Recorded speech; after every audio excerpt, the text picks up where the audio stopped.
ባይዞ እናንተም ፖቴንሻል በሞዴል ኤግዛም ብቻ እንዳትወስኑ። አሁን አንደኛ ሞዴል ተፈትናቸዋል። አሁንም ቀጣይ ሞዴል ልትፈተኑ እነዚህ የምትፈተኑት ሞዴሎችን አይታችሁ እነዚህን ፈተናዎች አይታችሁ በቃ እኔ አልሰራም ኢንትራንስም አልሰራም ሞዴል እንዲነበረ ብላችሁ ወደ ራሳችሁን ፖቴንሻል ጀጅ ለማድረግ እንዳትሉ። ቢኮዝ ሜቢ ሞዴል ኤግዛም እና ኢንትራንስ የሚለያዩበት ነገሮች ሊኖሩ ይችላሉ። ስለዚህ እናንተ እነሱን በማሳብ ነው እንጂ በቃ ነጥቤ ስለወረደብኝ ሞዴል ስለከበደኝ ኢንትራንስም እንደዚህ ነው በቃ አልሰራም ብላችሁ ራሳችሁን አሳምናችሁ ለፈተና አትዘጋጁ፣ ወደ ፈተና አትሄዱ። ቢኮዝ የሚያመጣው ኢፌክት አለው። እንደዛ ስላሰባችሁ ብቻ የሚያመጣ ኢፌክት አለው። ሞዴል ስለከበደ ኢንትራንስም አልሰራም ብለህ ስላሰብክ ብቻ አንተ ላይ የሚያመጣ አንቺ ላይ የሚያመጣ ጫና አለ፣ ኢፌክት አለው። ስለዚህ አንደኛ የምነግራችሁ እንደዛ እንዳታስቡት። አሁን የምነግራችሁን 3 ነገሮችን ማስተዋል አለባችሁ። ይሄንን ከመወሰናችሁ በፊት ማስተዋል ያለባችሁ 3 ነገሮች አሉ። አንደኛ ሞዴል ኤግዛም ስትፈተኑ ምን አይነት ኮንዲሽን ውስጥ ነበራችሁ? ምን አይነት ሁኔታ ውስጥ ነበራችሁ?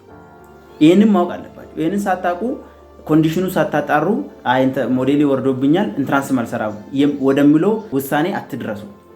ለምሳሌ ሞዴል ኤግዛም ስትፈተኑ የነበራችሁበት ኮንዲሽን ምንድነው? አጣሩ። የቱ ፓርት ነው የከበዳችሁ? ሲሰሩ የከበዳችሁ እሱም ማወቅ አለባችሁ። ለምሳሌ ሲሰሩ ማትስ ከሆነ የከበደ ማትሱ ለምንድን ነው የከበደ? የቱ ጋር ነው የከበደ? እሱን አጣርተ ድጋሚ መስራት። ወይስ ደግሞ ለምሳሌ ሞዴል ኤግዛም ስትፈተኑ የነበርክበት ሁኔታ ራሱ ምን አይነት ሁኔታ ነው? ምን አይነት ሁኔታ ውስጥ ነበርኩ? ለምሳሌ እኔ ስለራሴ አንድ ነገር ልንገራችሁ።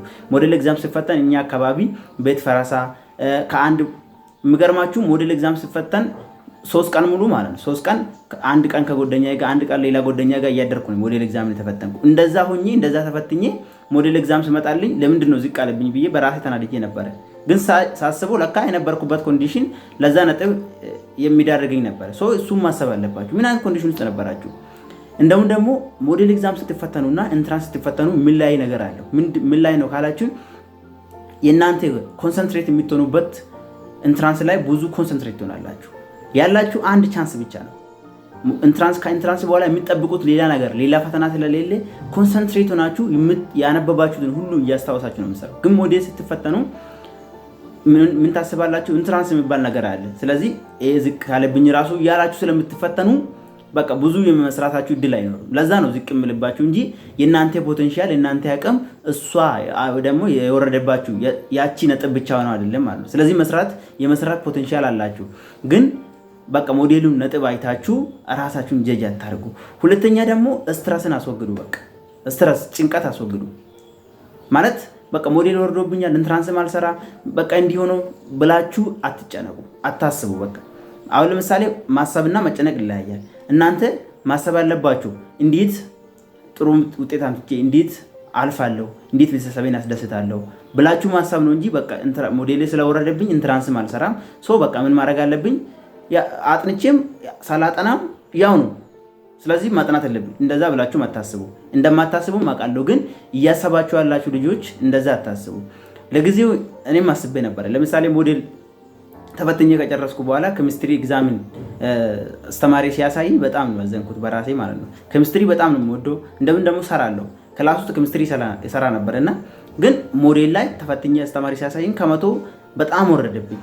ስለዚህ ኬሚስትሪ አጥንቼም ሰላጠናም እንዲህ ነው ብዬ አሰብኩና ግን እንደናንተ ያው እንደዚህ አይነት ቪዲዮዎችን ሳይ ልጆች የነበሩበትን ኮንዲሽን ነገሩ። ሞዴል ላይ በጣም እንደከበዳቸው ሞዴል ታይም እና ኢንትራንስ እንደሚለያዩ ሲነግሩኝ ምን አደረኩኝ?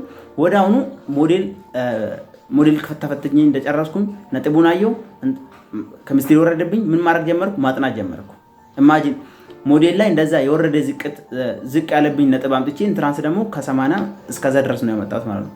እኔ አሁን የራሴን ነው ነገርኩት። ግን ከዛ በላይ ሰሩ ልጆች አሉ። ለምሳሌ ሞዴል በጣም ወርዶባቸው 90 ቤት ያመጡ ልጆች አሉ። ስለዚህ እናንተም ፖቴንሻል በሞዴል ብቻ ወስናችሁ ሞዴል ወርዶብኛል ኢንትራንስም አልሰራም ብላችሁ አትቀመጡ። ስለዚህ ምን ማድረግ አለባችሁ? አሁን ያላችሁበት ታይም 1 ወር አላችሁ ቢያንስ ማለት ነው። እቺን 1 ወር ውስጥ ስትረስ አስወግዳችሁ ጭንቀትን አስወግዳችሁ መስራት ያለባችሁ ነገር መስራት አለባችሁ። ሶስተኛ ደግሞ ምን ማድረግ አለባችሁ? ሪጉላርሊ ማለት ነው አክቲቪቲ መስራት አለባችሁ። በየቀን በእያንዳንዱ ቀን ለኢንትራንስ ዝግጅት ማቆም አለባችሁ። በእያንዳንዱ ቀን ወይ ጥያቄ መስራት ወይ ማንበብ ስለሱ መስራት ነው። በቃ እናንተ ያላችሁ አንድ ምንድነው እቺ ፈተና ናት። እቺን ካለፋችሁ ወደ ግቢ መታችሁ የምትፈተኑ ፈተኖች ይኖራሉ። ግን እንደዛ አይነት አይደለም፣ እንደ ኢንትራንስ አይደለም። ግን እናንተ አሁን ያላችሁበት እቺን ታይም በስትረስ በሌላ ሀገር በማሰብ ተስፋ በመቁጠር ካሳለፋችሁ ድጋሜ ላታገኙ ትችላላችሁ እቺን ታይም። ስለዚህ ምን ማድረግ አለባችሁ? ስትረስን አስወግዳችሁ በየቀኑ ጥያቄ መስራት፣ በየቀኑ ማንበብ፣ ፕራክቲስ ማድረግ። እነዚህን ከሰራችሁ በሞዴል ኤግዛም ራሳችሁን ጀጅ አታርጉ። አሁንም ድጋሜ የምላችሁ ማለት ነው። ይሄን ነው የምላችሁ። ቴንክ ዩ